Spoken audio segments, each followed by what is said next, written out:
اللہ الرحمن الرحیم۔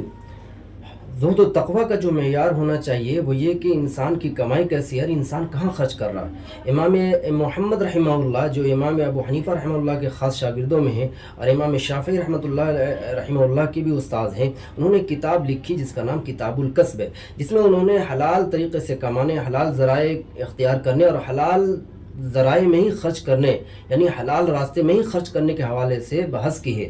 جبکہ اس زمانے میں دیگر جو مصنفین تھے وہ کتاب زہد کے موضوع پر کتاب لکھا کرتے تھے، یعنی دنیا سے بے رغبتی اور آخرت کی تلقین وغیرہ کے حوالے سے ہی اس زمانے میں کتابیں لکھی جاتی تھیں۔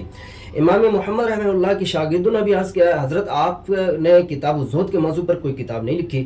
تو امام محمد رحمہ اللہ نے عرض کیا تو میں نے تو کتاب لکھ دی ہے۔